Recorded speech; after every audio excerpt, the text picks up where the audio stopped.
Hello everybody and welcome back to a brand new video. Now RuneScape has been around a long time now, a lot of content has been added and this game has so much to offer.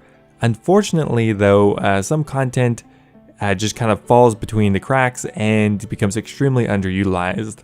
But even further than that, there's some content that I think barely anyone knows about and would be considered by most to be extremely dead content. So today I wanted to go over the most dead content in the old school RuneScape and show you how it works. Anyway guys, I hope you enjoyed the video. If you do, I always appreciate it. If you leave the video a like, always helps out with the YouTube algorithm. Thank you so much, and let's get started.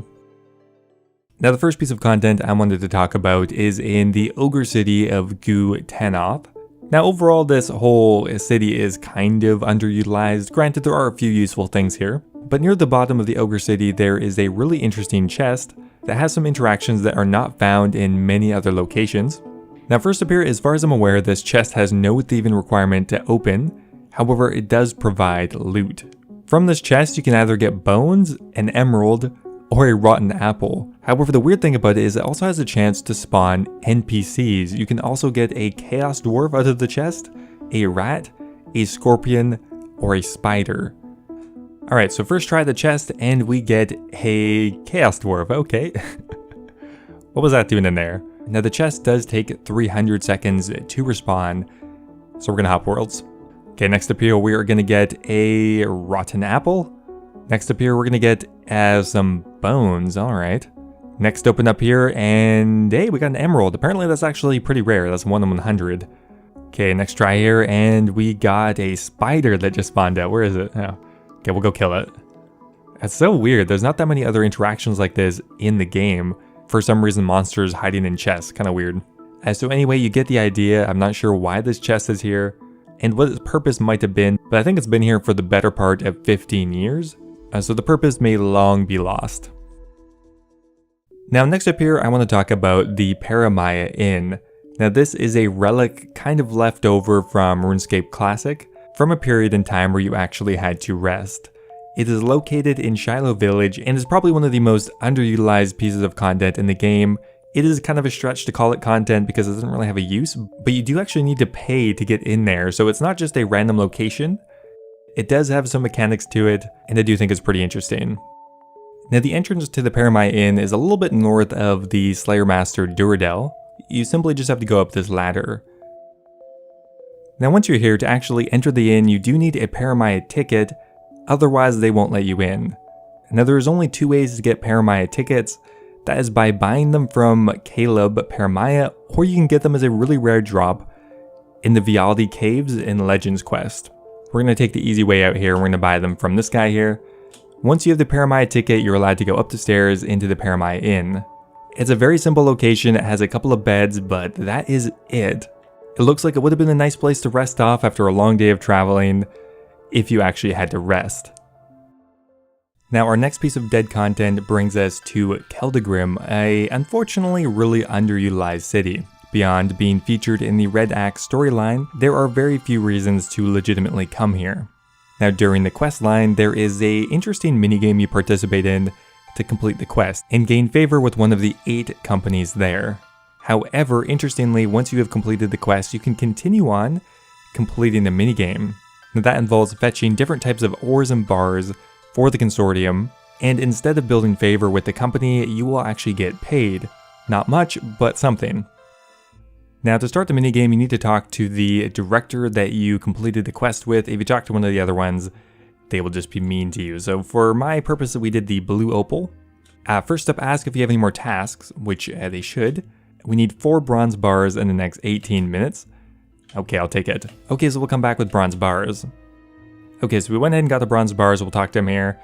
Hey, I've completed your task. Here are your bars for 36 coins.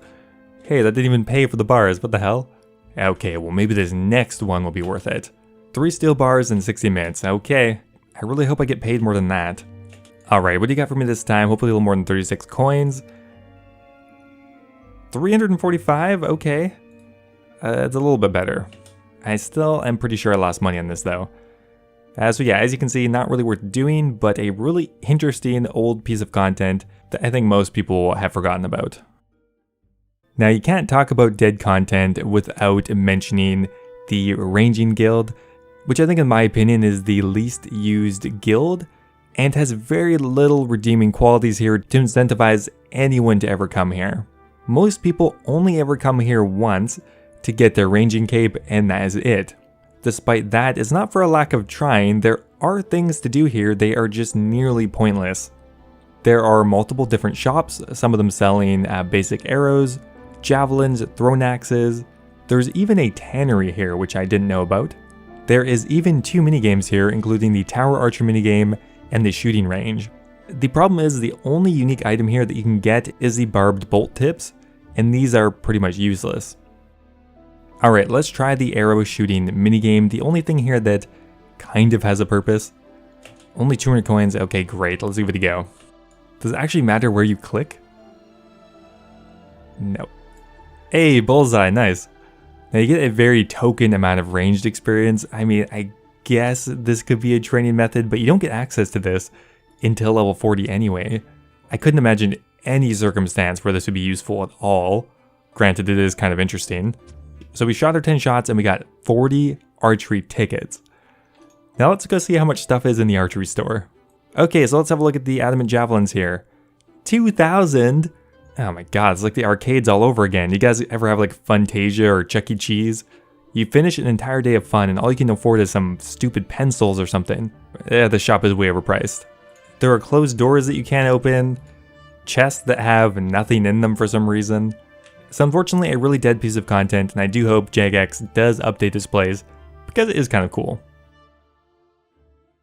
Now the Lunar Spellbook definitely has some interesting things on it, and some spells I don't think I've really personally used, but for most of them I can see a purpose even if it doesn't really suit my needs that much. However, one spell that I think is almost entirely useless, I cannot really see any circumstances where anyone would want to use it, is the Dream spell.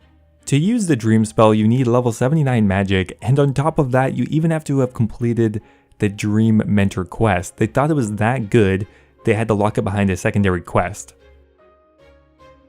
Now essentially after using the spell you will go to sleep wherever you are, and you'll stay asleep until you are full hit points. While in a dream state you're going to restore your hit points 3 times quicker than normal, but you just have to sit there and wait. That's pretty much it, you just take a snooze and you wake up when you're full health.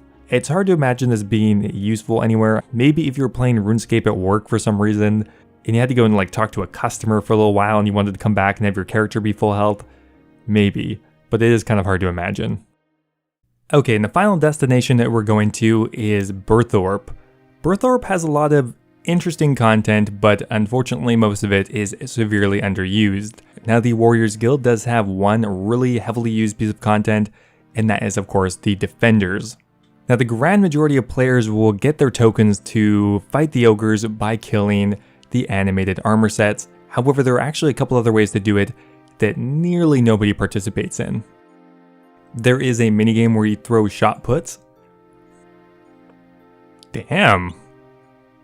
It's pretty good. There's a minigame where you balance a keg on your head. And even this weird minigame where you have to block magical attacks with a shield. Now these are all worth warrior tokens, however they're all fairly slow compared to the main method, which is killing the animated armor sets. Now furthermore, in Burthorpe, there's another piece of content that is extremely underused, and that is the Burthorpe game room. I've literally never been down here before. That's how obscure it is. Now in this location, you're actually able to challenge other people to games. For example, we could do RuneLink, and now we can start off the game. I'm pretty sure this is just Connect 4. There are also other games like RuneVersi, RuneSquares, and Drots. Anyway guys, that is going to be it for today's video. Those are some interesting pieces of content that are unfortunately extremely dead in the current game. Does that mean they desperately need an update? Not necessarily. I don't think there's an issue with some content just being underused. Not everything has to have a purpose, and I think that's okay. Now before I go here, I want to give a massive thank you to Brad Sings, who just subscribed in my Dragon tier of YouTube membership. Thank you so much, man. It means a lot. I'm so shocked that even multiple people did that. It was meant to just be a flex tier. They're joining Tizdoc Bunny, Revolver Ocelot, and Kush Patel. But also another massive thank you to Heathen Lock Games, Base Titch, and Double Talk. Thank you for making the dream possible, guys. I really appreciate it. If any of you are looking for another way to support the channel, becoming a YouTube member is an awesome way to do so. You can be immortalized in any of my videos, get a custom Discord role, and have access to my video schedule. Anyway, thanks again, guys, and I'll see you next time.